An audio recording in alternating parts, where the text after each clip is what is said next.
ब्रह्म सूत्र हरि कृष्ण दास गोविंदका जी की व्याख्या है ताई। आज दूसरा अध्याय आरंभ हो रहा है। प्रथम पाद है ओम श्री परमात्मने नमः। श्री दीर्घ है। ओम श्री परमात्मने नमः। संबंध। पहले अध्याय में यह सिद्ध किया गया कि समस्त वेदांत वाक्य एक स्वर में परब्रह्म परमेश्वर को ही जगत का अभिनिमित्तोपादान कारण बताते। ये आ गया था, अभिनिमित्तोपादान कारण, जो मैं कल बात कर रहा हूँ।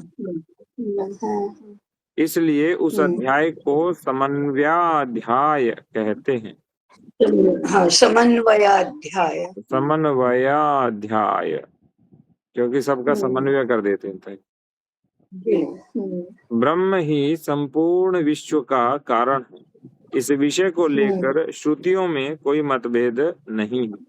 प्रधान आदि अन्य जड़ वर्ग के कारण बताने वाले सांख्य आदि के मतों को शब्द प्रमाण शून्य बताकर तथा अन्य भी बहुत से हेतु देकर उनका निराकरण किया जाता है।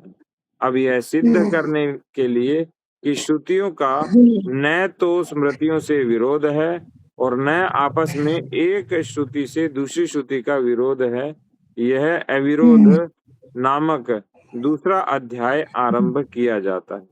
तो प्रथम अध्याय का ये समन्वय अध्याय और दूसरा अध्याय है अविरोधाध्याय। ये तो अपने को तो सारा उत्तर मिल जाएगा था इसमें।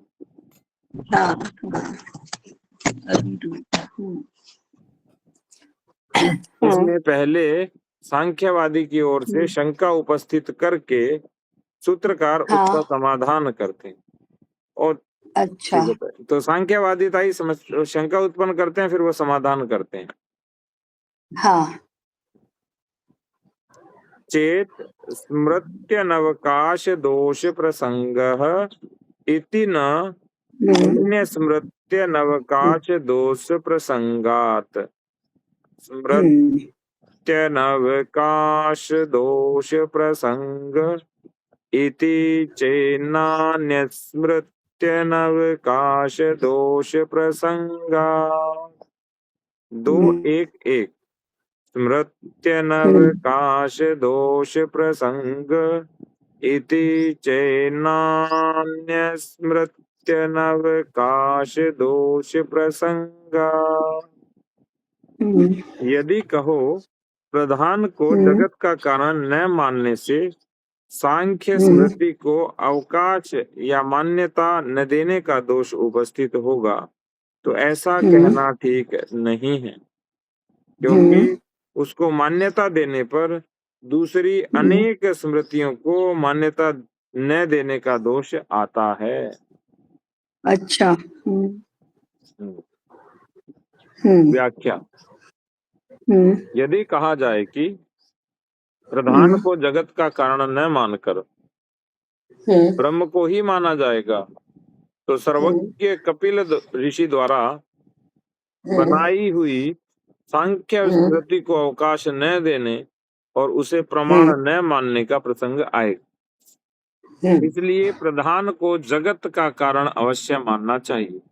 ऐसा कहना ठीक नहीं है, क्योंकि सांख्य शास्त्र को मान्यता देकर यदि प्रकृति को जगत का कारण मान लें, तो दूसरे महर्षियों द्वारा बनाई हुई स्मृतियों को न मानने का दोष उपस्थित हो सकता है। इसलिए वेदानुकूल स्मृतियों को ही प्रमाण मानना उचित है। ये तो ठीक है।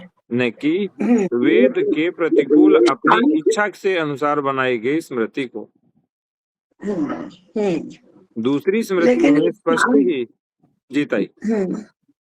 सांख्य स्मृति क्यों कहा? ये तो सांख्य दर्शन है। सांख्य स्मृति को नहीं मानेंगे, और वो भी कपिल मुनि के द्वारा। तो कपिल मुनि के द्वारा तो सांख्य दर्शन ही प्रस्तुत हुआ है। तो और सांख्य स्मृति हमेशा किसी न किसी कर्ता के नाम से होती है, जैसे याज्ञवल्क्य स्मृति, व्यास स्मृति, हारित स्मृति, शंख स्मृति, ऐसे उसके रचयिता के नाम से होती है। सांख्य स्मृति ऐसा तो नहीं होता है। मैंने इसमें सूत्र में क्या है? सांख्य इसमें है ताई स्मृत्य हाँ नवकाश दोष प्रसंग है। हाँ, स्मृति अनवकाश दोष प्रसंग इति चेत न, ऐसा नहीं है।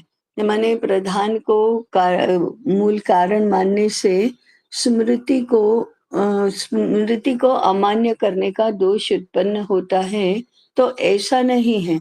ये तो है, परंतु इसमें सांख्य स्मृति ऐसा कहा है क्या? इसमें तो ताई सांख्य स्मृति ही आया है, अच्छा, और बाकियों को नहीं भी कि स्मृति सूत्र कहा में है क्या ताई। है? स्मृति कहाँ है? सबको स्मृति कहा माने है ताई, जैसे श्रीमद् भगवत गीता किसको? को भी स्मृति कहा है इसमें। अच्छा, गीता तो उपनिषद है। नहीं, श्रीमद् भगवत गीता विष्णु पुराण मनुस्मृति, नहीं गीता को नहीं कहा है ताई। गीता को नहीं कहा है। हाँ, तो मनुस्मृति तो है, ठीक है ना, याज्ञवल्क्य स्मृति है, मनुस्मृति है। 20 स्मृतियों के नाम तो अभी हमको मिलते हैं। सूत्र क्या है देखो ना। सूत्र है स्मृत्य अनवकाश दोष प्रसंग इति चेत न अन्य स्मृत्यः नवकाश दोष प्रसंगा। इन्होंने कहा हाँ, तो इसमें कि इस इसमें सांख्य स्मृति सांख्य को ऐसा सांख्य ऐसा तो नाम नहीं आया इसमें। आया है ताई, नहीं कहाँ इसमें आया? वैसे सीधा नहीं आया, लेकिन उन्होंने कहा कि सबसे पहले जो ये पहला सूत्र है ये सांख्यवादी की ओर से शंका है, ये उन्होंने कहा। हाँ, सांख्य शब्द नहीं आया है, पद नहीं आया है। हाँ हाँ हाँ हाँ, लेकिन ठीक है, वो आगे खुलासा होगा। हाँ, चलो समझ लेंगे, आगे भी आएगा तो। ये श्रीमद् भगवत गीता, विष्णु गोविंद। पुराण, मनुस्मृति आदि में समस्त जगत की उत्पत्ति परमात्मा से बताई गई है। गीता हाँ 7:6 एतद्योनीनि भूतानि सर्वाणीत्युपधारय अहं कृष्णस्य जगतः प्रभवः प्रलयस्तथा। पहले तो है। कही हुई मेरी परा और अपरा प्रकृतियां संपूर्ण प्राणियों की योनि है, ठीक ऐसा बात है। समझो। मैं जड़ हाँ चेतनात्मक संपूर्ण जगत की उत्पत्ति और प्रलय का कारण हूँ। कारण आगे फिर हूँ। हाँ, ये तो ठीक है। ये तो हमने जो एकात्म विज्ञान में कहा है कि चेतन जड़, ये चेतन निमित्त कारण है, जड़ उपादान कारण है, और ब्रह्म अथवा आत्म तत्व ये मूल कारण है। तो वही भगवद गीता में भी कहा ना कि अपरा प्रकृति माने ये क्षर पुरुष है, माने जड़ है, परा प्रकृति माने चेतन है, पुरुष है, और इन दोनों ही मेरी योनि है, माने मैं मूल कारण हूँ। अहम बीज प्रदः पिता, ऐसा ही है ना। तो यही हुआ, तीनों मिलकर ये माने एक से दो बने, तो वो मूल कारण तो वही है, और दोनों मिलकर योनि है, ऐसा ही तो बताया उन्होंने। जड़ और चेतन मिलकर अपरा प्रकृति और परा प्रकृति। तो जिसको प्रकृति और पुरुष कहते हैं वही है, जड़ और चेतन कहते हैं वही है। तो वो तो एक से ही दो बने, ऐसी तो थियरी है कि आत्म तत्व ही दो भागों में विभाजित हुआ, चेतन और जड़, फिर दोनों की ग्रंथि बनी, वही योनि है, वही से तो सारा जगत फिर उत्पन्न हुआ। हाँ चलो देखते हैं सांख्य का क्या करना हो। तथा परा और अपरा हम दोनों को योनि मानेंगे, जो कि योनि वो हाँ है दोनों। जिससे सब उत्पन्न होता है, आधार है। हम्म। जैसे 7:2 का श्लोक अभी बताया, कौन सा बताया अभी? 7:6 हाँ 7:6 क्या क्या बताया? एतद्योनीनि भूतानि हाँ सर्वाणि एतद्योनीनि भूतानि सर्वाणि इत्युपधारय। अहं कृत्स्नस्य जगतः प्रभवः जगतः प्रलयस्तथा। प्रभव प्रलयस्तथा। हाँ अहम, हाँ वो तो बताया। फिर यही है ना, मम योनिर्महद् ब्रह्म तस्मिन् गर्भं ददाम्यहम्। हम्म, अहम बीज प्रदः पिता, ऐसा भी कहा है, ये गीता में ही तो कहा है। हाँ तो वो सर, तो ठीक है, ये वो ही मूल कारण है। गीता में भी कहा कि वही अ, उत्तम पुरुष अथवा परमात्मा अथवा ये ब्रह्म पर ब्रह्म यही मूल कारण है। हम्म,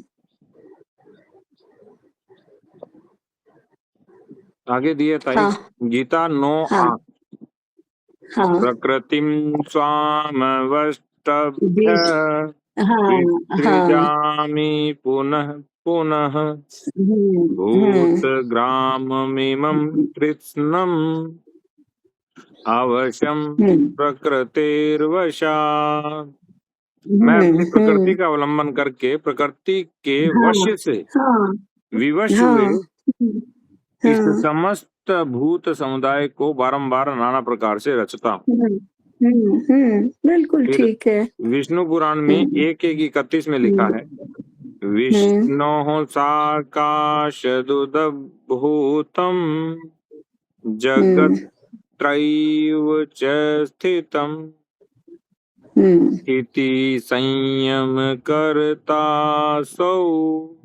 हम्म जगतोऽस्य जगच्च सः।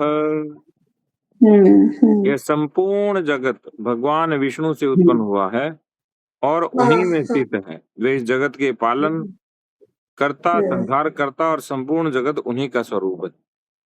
हम्म फिर मनुस्मृति में लिखा है, हम्म सोऽभिद्याय शरीरात् स्वास्तिसृक्षुर्विधा प्रजाः अप एव ससर्जादौ तासु हम्म वीर्यमवासृजत्। उन्होंने अपने शरीर से नाना प्रकार की प्रजा को उत्पन्न करने की इच्छा से संकल्प करके पहले जल की सृष्टि की और फिर उस जल में अपनी शक्ति रूपी वीर्य का आधान किया। हम्म। इसलिए वास्तव में श्रुतियों के साथ स्मृतियों का कोई विरोध नहीं है। नहीं। यदि कोई विरोध हो भी, वहां स्मृति को तो छोड़कर श्रुति श्रुति ही के करती कथन है, को हाँ मान्यता श्रुति, देनी चाहिए। हाँ श्रुति, हाँ ठीक बात है। हाँ हाँ, वेदानुकूल, वेद का अविरोध होना चाहिए। इसका श्रुति के अविरोधी स्मृति और श्रुति स्मृति के अविरोधी पुराण। उनके विरोधी तो हाँ हाँ हाँ, परम प्रमाण तो श्रुति ही रहेगी।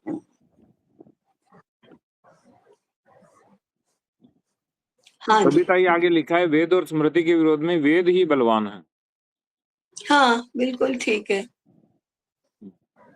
वेद ही तो श्रुति है।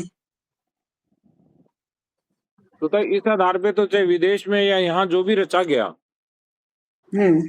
वो सही नहीं है, क्योंकि वेद के अनुरूप नहीं है। तो हाँ वेद के अविरोधी कुछ चलेगा ही नहीं। आप कहें और चलाना चाहें तो तत्काल चल जाएगा ऐसा लगता है, परंतु वो दूर तक जाता नहीं है। ये तो हम देख ही रहे हैं कि जो इससे इससे विपरीत जाएगा कुछ समय तक तो कर लेगा, परंतु वो अधिक नहीं जाएगा। जैसे पत्थर गुरुत्वाकर्षण के अधीन होता है, तो ऊपर की तरफ फेंकेंगे तो जितना बल लगेगा उतना तो ऊपर जाएगा, परंतु अंततोगत्वा तो नीचे ही आना है उसको। ऐसे वेद के विरोधी कुछ रचना कर लेंगे और कुछ गति भी दिखाई देगी, जाते हुए दिखाई देंगे भी, तो भी बहुत अल्प समय तक वो ऐसा कर पाएंगे। बाद में तो उनको इस दिशा में, इस गति में आना ही है। नहीं आएंगे तो नष्ट हो जाएंगे, मैंने नहीं आएंगे ऐसा हो ही नहीं सकता। वेद के अनुकूल ही होना है, तभी तो अस्तित्व संभव है, नहीं तो अस्तित्व ही नहीं रहेगा। इसलिए वेद केवल भारत के लिए थोड़े, वो तो मनुष्य मात्र के लिए है और संपूर्ण सृष्टि के लिए है। और वेदों खिलो धर्म मूलम है, तो धर्म तो धारण करने वाला तत्व है, तो उसको छोड़कर किसी का भी कैसे अस्तित्व बना रह सकता है। धर्म के विरोधी में जाएंगे तो कैसे टिकेंगे? नहीं टिकेंगे। टिकते दिखाई देंगे कुछ अल्प समय तक, अल्पावधि तक, परंतु उनकी स्वाभाविक गति तो फिर इधर ही होगी। नहीं चलेंगे, धर्म की दिशा में नहीं चलेंगे तो नष्ट हो जाएंगे।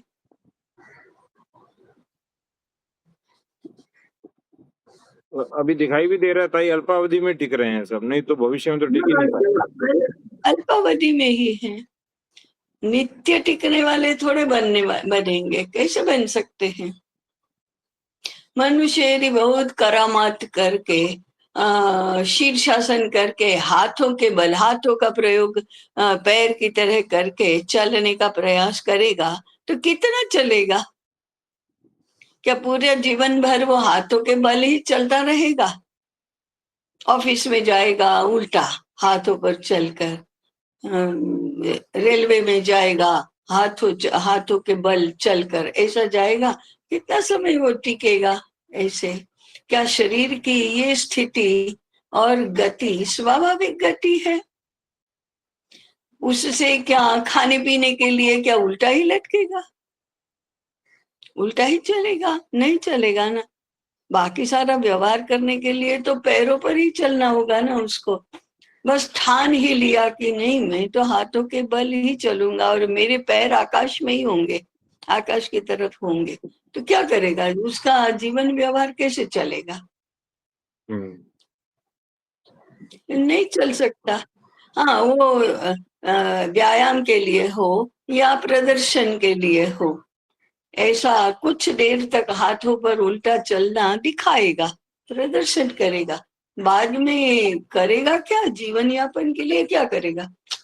तो पैरों पर ही चलेगा। नहीं चलेगा पैरों पर तो टिकेगा ही नहीं, तो सीधी बात है ना।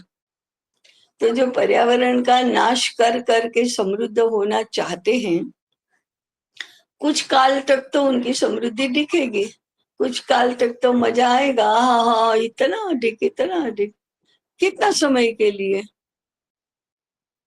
गति तो अंत तो गत्वा, इसकी परिणति तो नाश ही है।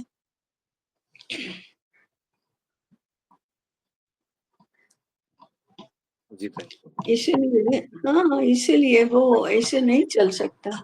इसलिए श्रुति के अनुकूल ही चाहिए, धर्म के अनुकूल ही चाहिए।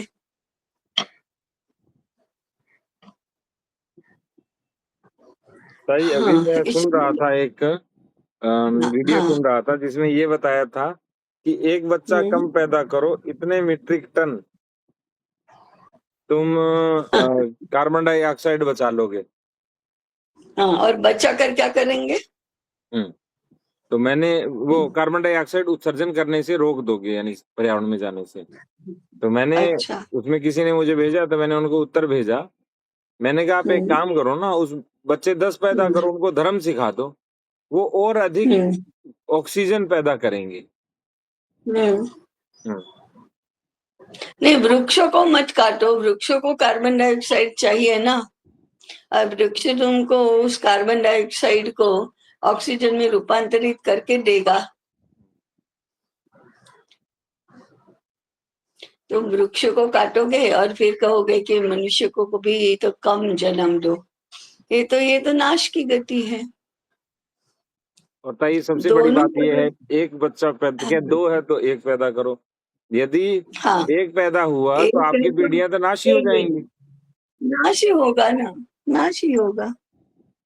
और दूसरा वो भोगी हो जाएगा, आराम परस्त हो जाएगा, वो करेगा क्या? कुछ करेगा ही नहीं हमारे लिए। उससे भी अधिक वो अकेला हो जाएगा, और अकेला होगा तो अनेक मानसिक उलझनों का शिकार होगा। और उसको सुख किसको कहते हैं, मैत्री किसको कहते हैं, सख्य किसको कहते हैं, सहजीवन किसको कहते हैं, साथ जीने का जो आनंद है, उससे तो वंचित रह जाएगा। उसका क्या, उसके सामने आप कार्बन डाइऑक्साइड गिनते हो, पैसा गिनते हो, उपभोग गिनते हो, तो उससे तो जीवन टिकेगा नहीं। पशु भी नहीं टिकते तो मनुष्य की बात ही कहाँ।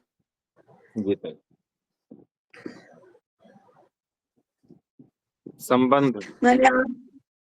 मैंने आप एक से अधिक बच्चों को जन्म देकर जो कुटुंब को हरा भरा ऐसा बनाते हो, उसको क्या, अरे कोई भी वृक्ष कम फल देने वाला अच्छा कहा जाता है, या फलों से लदालद हो उसको अच्छा माना जाता है?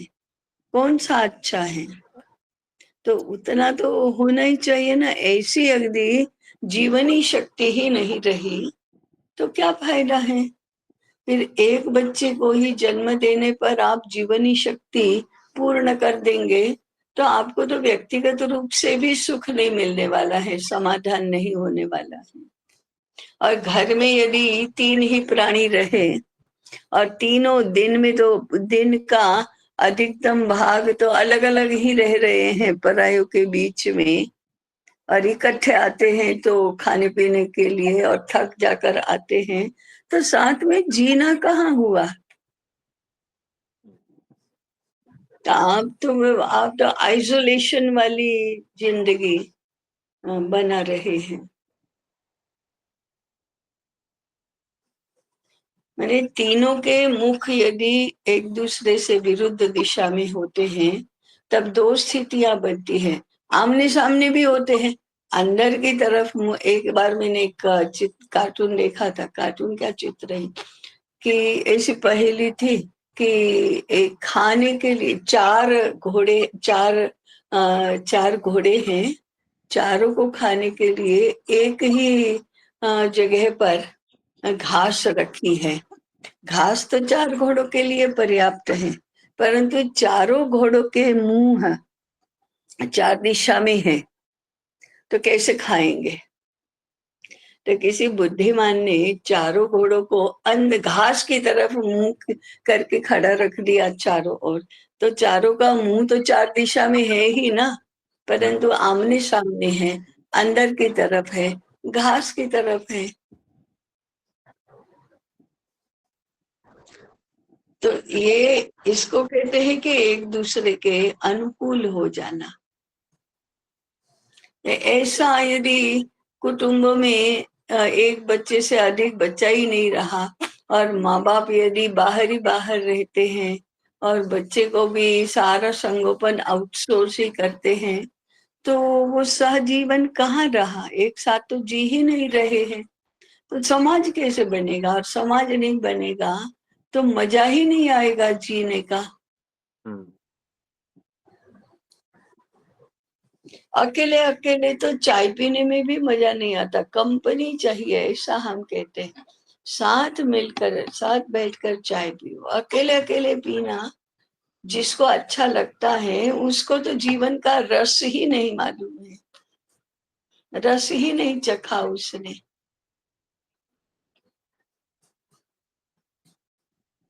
तो ये जो एक बच्चे वाले तथा कथित बताते हैं ताई, हम्म। हाँ हाँ हाँ। हम्म।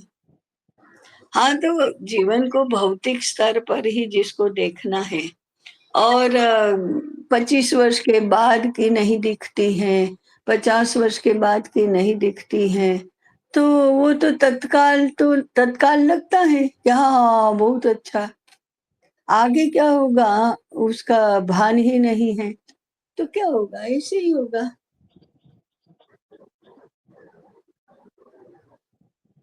अरे रे रे रे। ठीक है, ये तो उत्तेजना फैलाने वाली बात हुई। विचारशील होकर ऐसे थोड़ी बात हुई। वो उसको लगता होगा कि मैं कितना क्रांतिकारी बोल रहा हूँ, और क्या। तुम घसीट कर लाते हैं बीच में, गीता उपनिषद का इससे संबंध ही नहीं। संबंध ही नहीं है।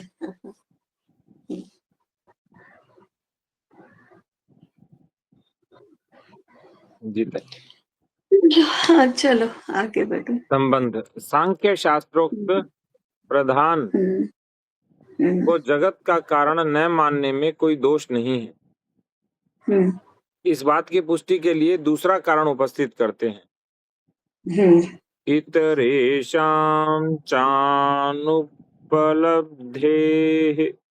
अच्छा, और इतरेषां कोई उपलब्धि नहीं है। चानुपलब्धेः हाँ हाँ, इतरेषां चानुपलब्धेः। उपलब्धि।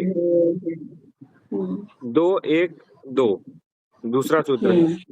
तथा अन्य स्मृतिकारों के मत में प्रधान कारणवाद की उपलब्धि नहीं होती, इसलिए भी प्रधान को जगत का कारण मानना उचित नहीं है।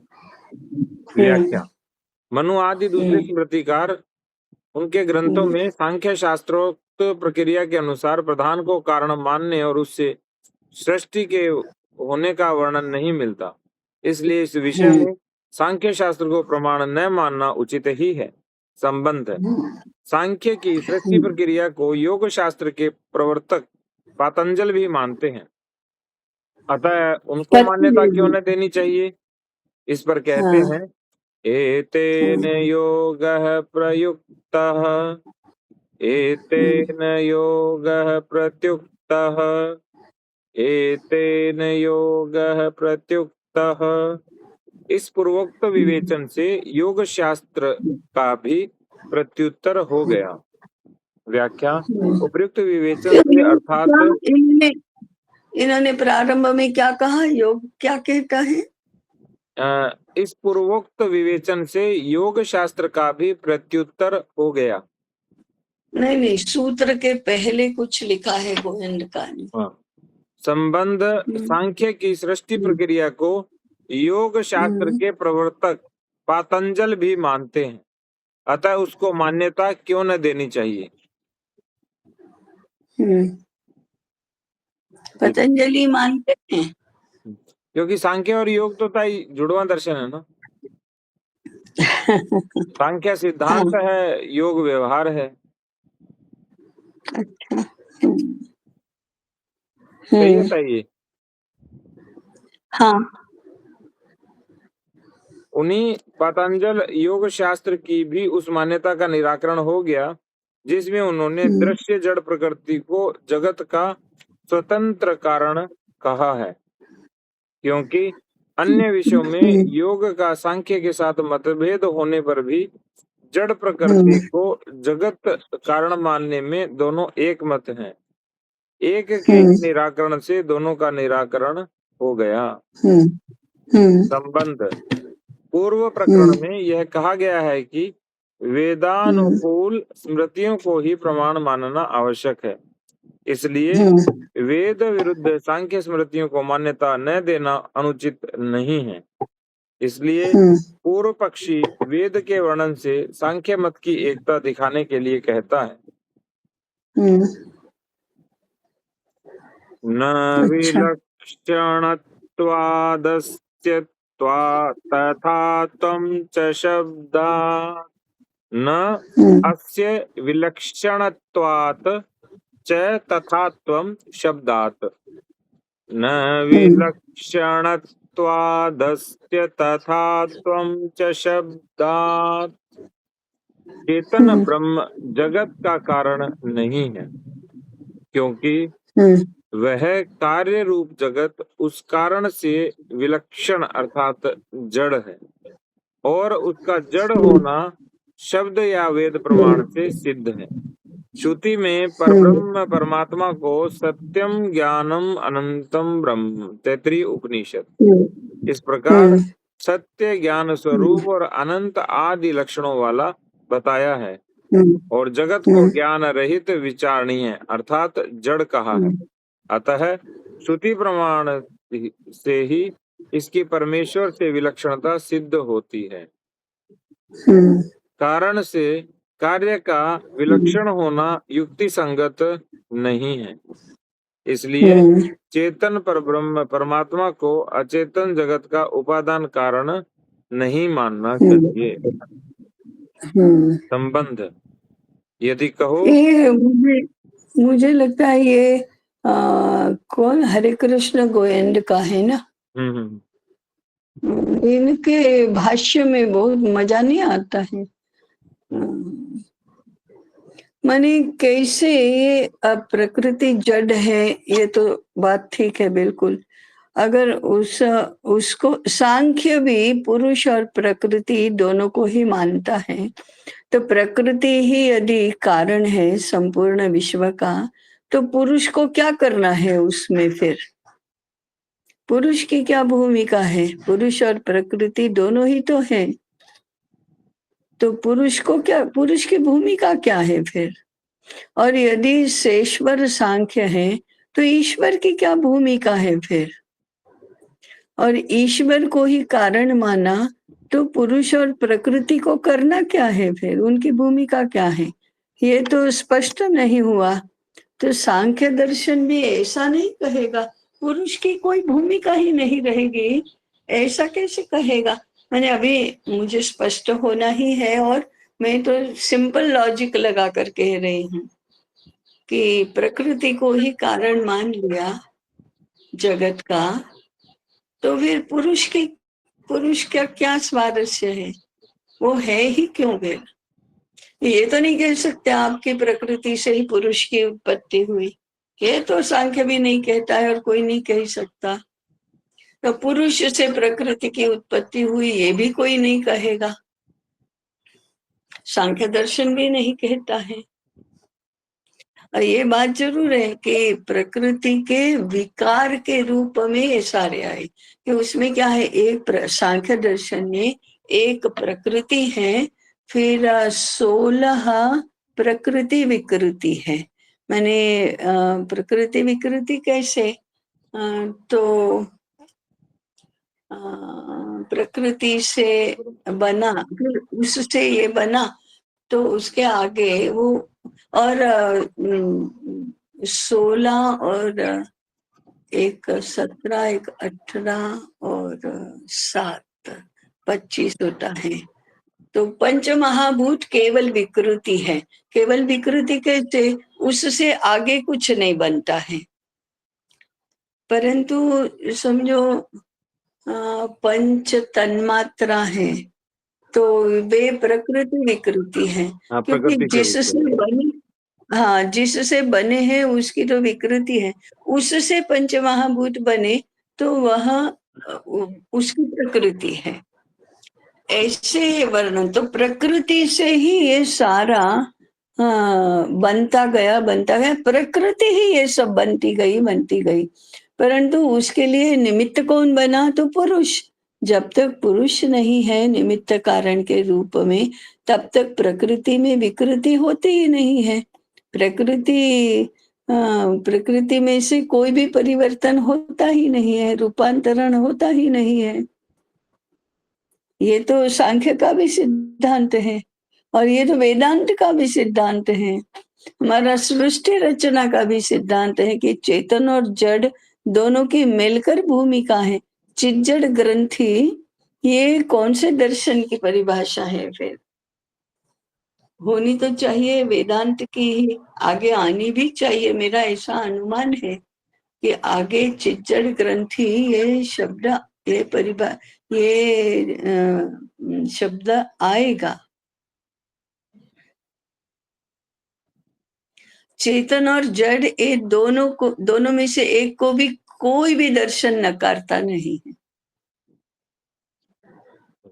एक भी दर्शन नहीं नकारता है। भाई एक बार इनका देखें, द्वितीय पाद का इन्होंने क्या हाँ लिखा है। हाँ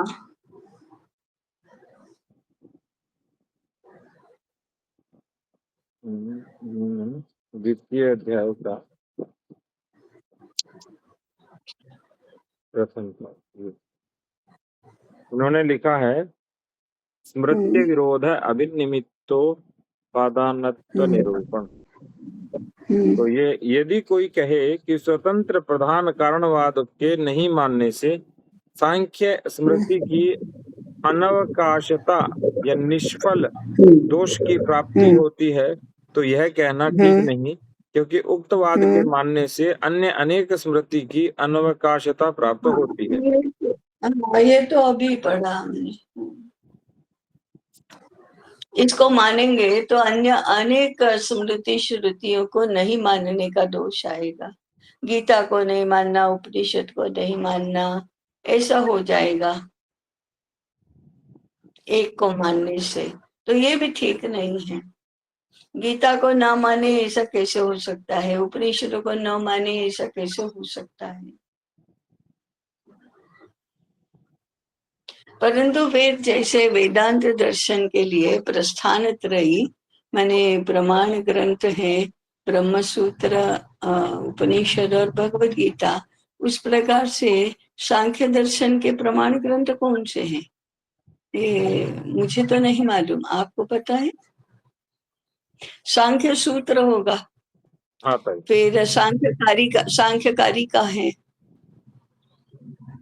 ईश्वर कृष्ण की।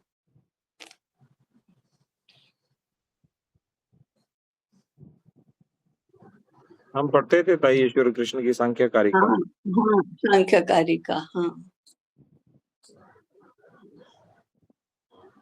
ताई इसमें जो ब्रह्मसूत्र का स्वामी श्री हनुमान जी षटशास्त्री हैं, उनकी व्याख्या बता देता हूँ ताई।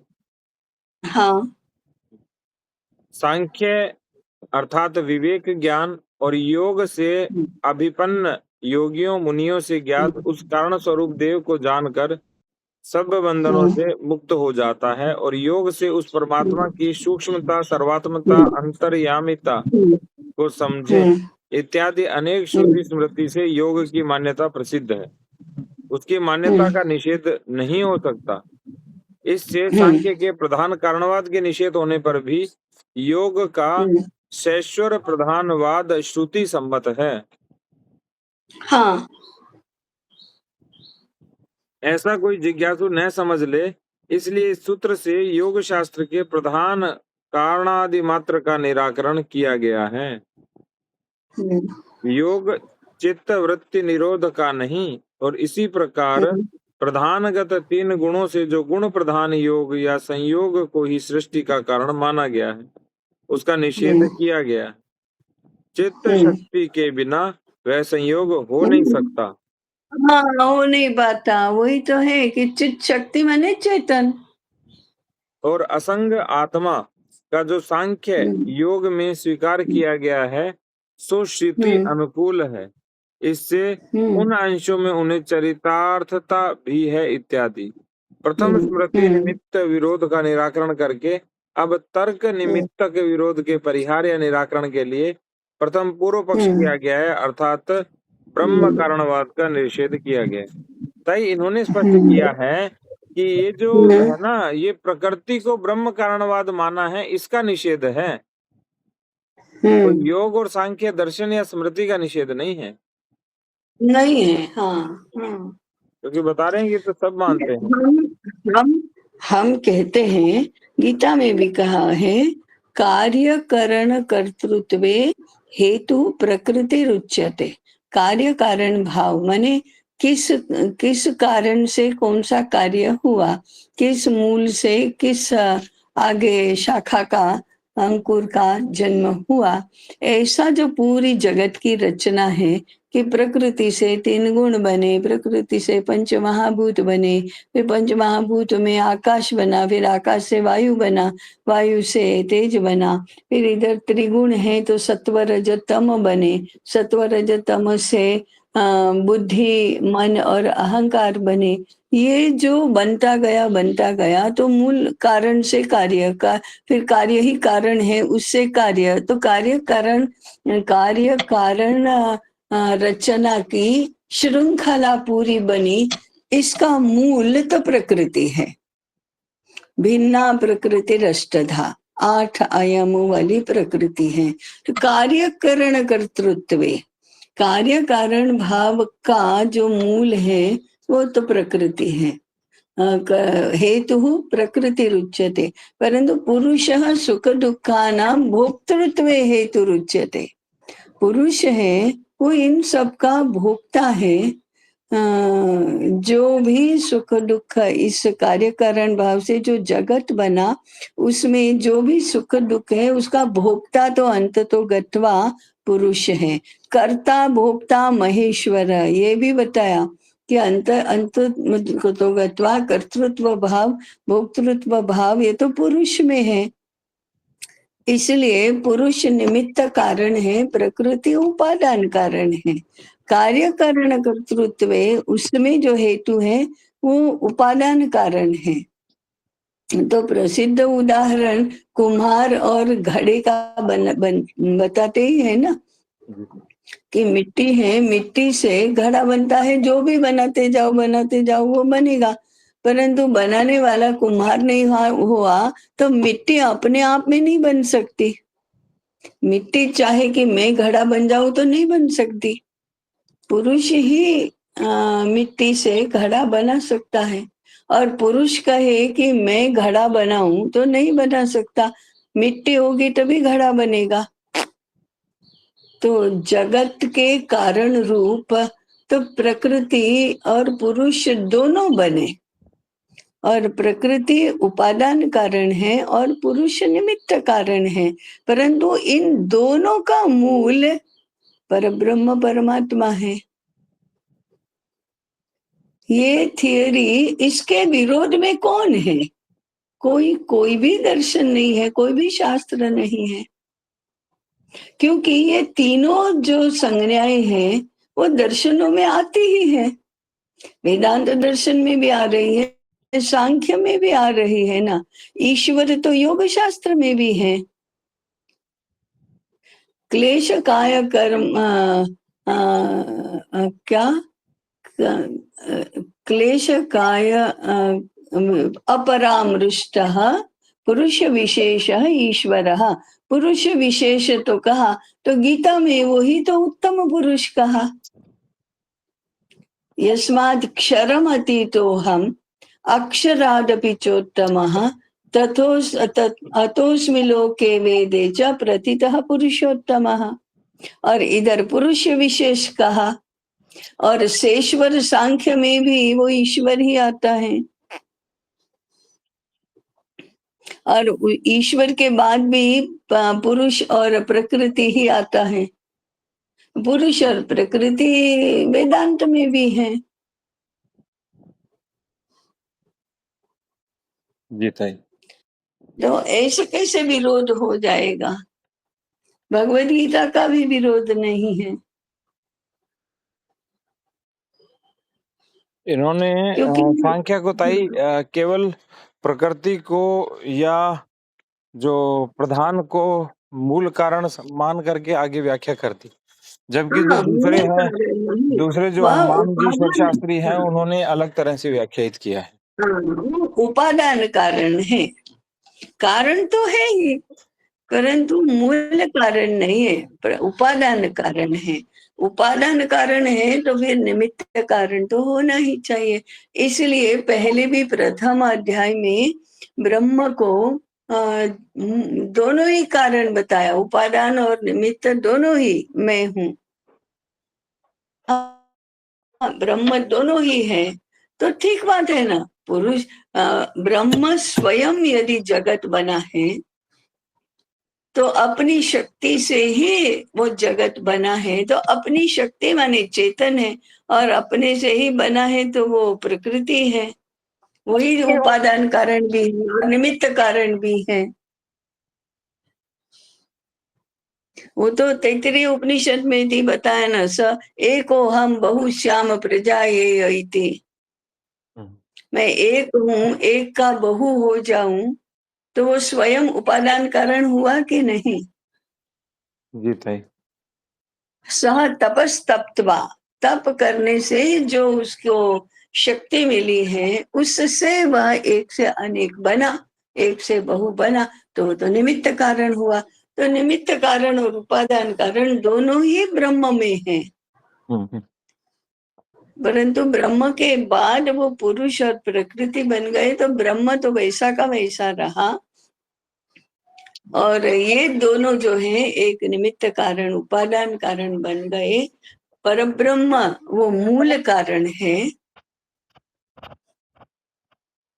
और फिर परिवर्तनशील तो प्रकृति ही है। उन्होंने ताई त्रुटिपूर्ण दे दिया इसको। हाँ, मय्याध्यक्षेण प्रकृति ही सूयते सचराचरम, भगवद गीता में ही है ना, कि मेरी अध्यक्षता में प्रकृति सचराचर जगत को जन्म देती है।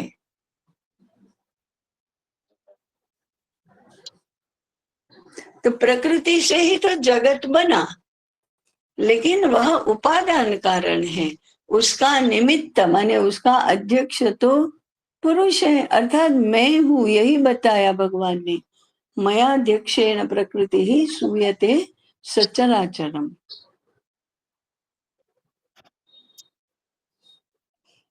ये इसी एक का प्रारंभ का यही बिंदु जो है ना, यही मुद्दा है, उसमें इन सब लोगों का इतना मतांतर हो जाता है। बाकी आगे का तो सब सही है, सब पंचमहाभूत को भी मानते हैं, तीन गुण को भी मानते हैं, मन बुद्धि अहंकार को भी मानते हैं, स्थूल सूक्ष्म को भी मानते हैं, उसमें कोई एक दूसरे से विरोध नहीं है।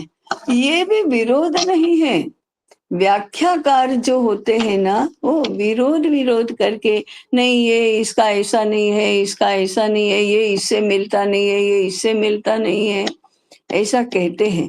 समन्वय करेंगे तो सभी दर्शन भिन्न भिन्न शब्दावली में बात तो एक ही कहते हैं, भले ही नाम अलग देते हों, लेकिन क्रिया प्रक्रिया और मूल इसके बारे में तो विरोध नहीं है। पातंजल योग प्रदीप में षड दर्शन समन्वय ऐसा एक अध्याय है।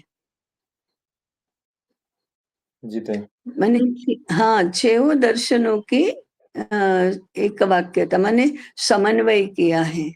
नहीं तो फिर वैशेषिक तो केवल पदार्थ को मानता है, ईश्वर को भी पदार्थ ही कहता है।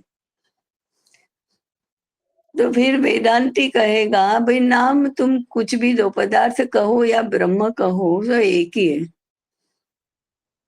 ये उसके बताने की पद्धति अलग है, बताने के लिए जिन संज्ञाओं का प्रयोग करता है वो अलग है, परंतु प्रक्रिया में तो कोई बहुत खास कोई अंतर नहीं है।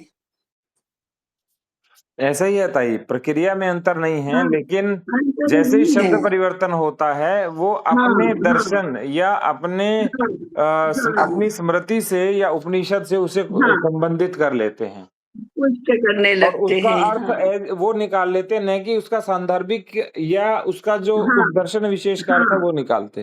वो नहीं करते हैं। तो ये भाष्यकारों ने और मामला उलझा दिया है, और इसलिए ना भगवत गीता एकदम अनुसरणीय है, क्योंकि वो व्यवहार जगत में ये झगड़े में नहीं पड़ती। माने इतना समन्वय है कि वो ये भी है, ये भी है, ये भी है, सब कुछ है, आगे बढ़ो, तुमको क्या करना है देखो, तुमको कैसे जीना है, कैसे देखना है, कैसे करना है, इसको समझो।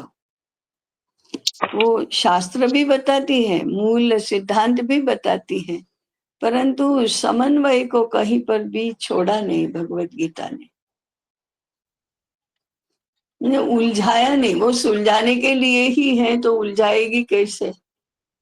और ये सब शास्त्रार्थ में रस लेते हैं, आनंद लेते हैं, इसलिए उलझ गया सुलझ गया इसकी कोई परवाह नहीं है उनको।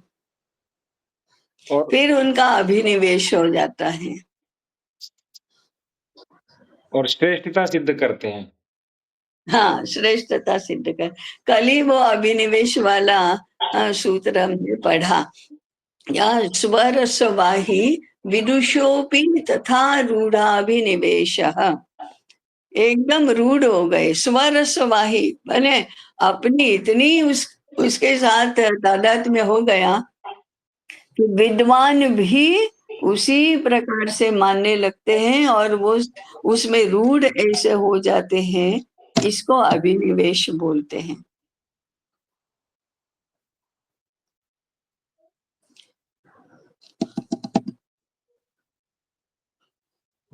ठीक है, क्या समय क्या हुआ? ताई थोड़ा ज्यादा हो गया, मैं रोक रहा था, फिर आप बोल रहे थे अरे बाप रे, बस बस बस 9:43 चलिए। हो गए ताई। कितने